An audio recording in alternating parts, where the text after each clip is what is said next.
হাসিনা বাহিনীর টানা কয়েকদিনের হামলা এবং কারফিউ ও গণগ্রেপ্তারের মধ্যেই ২০২৪ সালের ২৬ জুলাই শুক্রবার আন্দোলনের অন্যতম ৩ সমন্বয়ককে রাজধানীর গণস্বাস্থ্য হাসপাতাল থেকে নিয়ে যায় ঢাকা মহানগর গোয়েন্দা পুলিশ। ডিবি হেফাজতে নেওয়া হয় নাহিদ ইসলাম, আসিফ মাহমুদ, সজীব ভুইয়া এবং আবু বাকের মজুমদারকে। ঘটনাটি নতুন করে দেশজুড়ে আলোচনার জন্ম দেয়। রাত 11:30টার দিকে ডিবির পক্ষ থেকে জানানো হয় নিরাপত্তার স্বার্থে ৩ সমন্বয়ককে ডিবি হেফাজতে নেওয়া হয়েছে। একই সঙ্গে আন্দোলন চলাকালে সংগঠিত সহিংসতার বিষয়ে তাদের কাছে কোনো তথ্য রয়েছে কিনা সেটিও জানতে চাওয়া হবে বলে জানায় গোয়েন্দা পুলিশ। অন্যদিকে নাহিদ ইসলামের পরিবার অভিযোগ করে বিকেল 3:30টার দিকে আইনশৃঙ্খলা বাহিনীর সদস্য পরিচয়ে সাদা পোশাকধারী কয়েকজন হাসপাতালে এসে প্রথমে নাহিদকে, পরে আসিফ মাহমুদকে ও আবু বাকেরকে নিয়ে যায়। এর আগেও ৩ সমন্বয়ককে তুলে নেওয়ার অভিযোগ উঠেছে। ১৯ জুলাই মধ্যরাতে খিলগাঁয়ের নন্দীপাড়া থেকে নাহিদ ইসলামকে তুলে নিয়ে ২১ জুলাই পূর্বাচলে ফেলে রেখে যায়। পরে তিনি গণস্বাস্থ্য নগর হাসপাতালে চিকিৎসাধীন ছিলেন। একইভাবে আসিফ মাহমুদ ও আবু বাকেরকেও ১৯ জুলাই তুলে নিয়ে যাওয়ার পর ৫ দিন পর পৃথক স্থানে ফেলে যায়। এরপর তারা হাসপাতালে চিকিৎসা নিচ্ছিলেন। ২৬ জুলাই রাতে আইনশৃঙ্খলা বাহিনীর সঙ্গে বৈঠক শেষে তৎকালীন স্বৈরাচার সরকারের স্বরাষ্ট্রমন্ত্রী আসাদুজ্জামান খান কামাল যেন কাটা ঘায়ে নুন ছিটিয়ে দিয়ে বলেন, ৩ সমন্বয়ক নিজেদের নিরাপত্তা নিয়ে উদ্বিগ্ন ছিলেন। হুমকির আশঙ্কা থাকায় তাদের নিরাপত্তার জন্যই ডিবি হেফাজতে নেওয়া হয়েছে। এদিনেও কোটা সংস্কার আন্দোলনকে কেন্দ্র করে সহিংসতা, অগ্নিসংযোগ ও ভাঙচুরের অভিযোগ তুলে দেশজুড়ে সাঁড়াশি অভিযান চালায় আইনশৃঙ্খলা বাহিনী।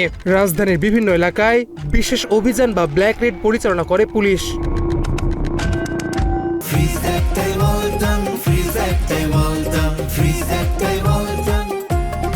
১৭ থেকে ২৬ জুলাই এই ১০ দিন সারা দেশে মোট ৬,২৬৪ জনকে গ্রেপ্তার করে স্বৈরাচারী সরকার বাহিনী।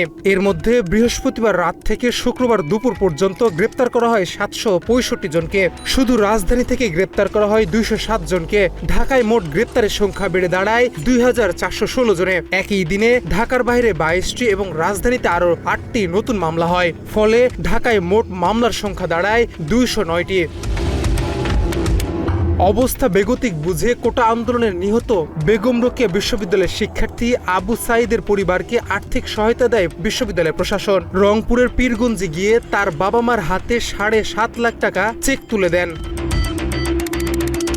এদিকে বাংলাদেশের সম্প্রতি সহিংসতা নিরাপত্তা বাহিনীর সরাসরি গুলির ব্যবহারের ঘটনায় উদ্বেগ প্রকাশ করে জাতিসংঘ।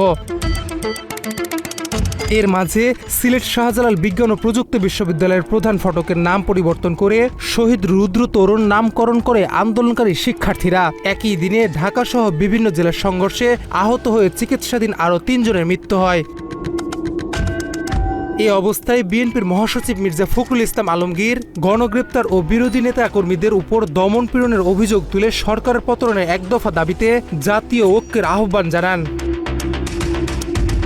সেদিন বিকেলে fascist Sheikh Hasina Dhaka medical college হাসপাতালে সহিংসতায় আহতদের দেখতে যান। তিনি দলমত নির্বিশেষে আহতদের চিকিৎসা ও পুনর্বাসনের ব্যবস্থা করার নাটকীয় ঘোষণা দেন। এর আগে সকালে রামপুরায় অগ্নিকাণ্ডে ক্ষতিগ্রস্ত বাংলাদেশ টেলিভিশন ভবনও পরিদর্শন করে নাকে কান্না করে এই ফ্যাসিস্ট। এবারে তারা গান পাউডার ব্যবহার করেছে। আমার বিশেষ করে শিবির খুঁজে বের করুন এবং তাদের শাস্তির ব্যবস্থা। অপরদিকে যুক্তরাষ্ট্রের পার্লামেন্টে বাংলাদেশি বংশোদ্ভূত লেবার পার্টির এমপি ডক্টর রূপা হক বাংলাদেশের কোটা আন্দোলন ঘিরে সহিংসতার বিষয়টি উত্থাপন করে ব্রিটিশ সরকারের অবস্থা জানতে চান। এদিকে আন্দোলন ঘিরে প্রাণহানি ও ধ্বংসযজ্ঞের রাজনৈতিক সমাধানের দাবি জানায় বিভিন্ন বামপন্থী দল ও জোট। একই সঙ্গে বাংলাদেশের পরিস্থিতি নিয়ে উদ্বেগ প্রকাশ করে কানাডা। একই দিনে সুশাসনের জন্য নাগরিক বা সুজন সহিংসতার প্রতিটি প্রাণহানির নিরপেক্ষ তদন্ত, নির্বিচার মামলা ও গণগ্রেপ্তার বন্ধ এবং আন্দোলনরত শিক্ষার্থীদের নিরাপত্তা নিশ্চিত করার আহ্বান জানান। ৩ সমন্বয়কে ডিবি হেফাজতে নেয়া, অব্যাহত গণগ্রেপ্তার, আন্তর্জাতিক উদ্বেগ, হাসিনার নাটকীয় আবেগ এবং রাজনৈতিক প্রতিক্রিয়ার মধ্য দিয়ে ২৬ জুলাই কোটা আন্দোলনের ঘটনা প্রবাহকে আরেকটি গুরুত্বপূর্ণ ও বহুল আলোচিত দিন হিসেবে যুক্ত হয়। শাহরিয়ার ফাহিম, বাংলা এডিশন।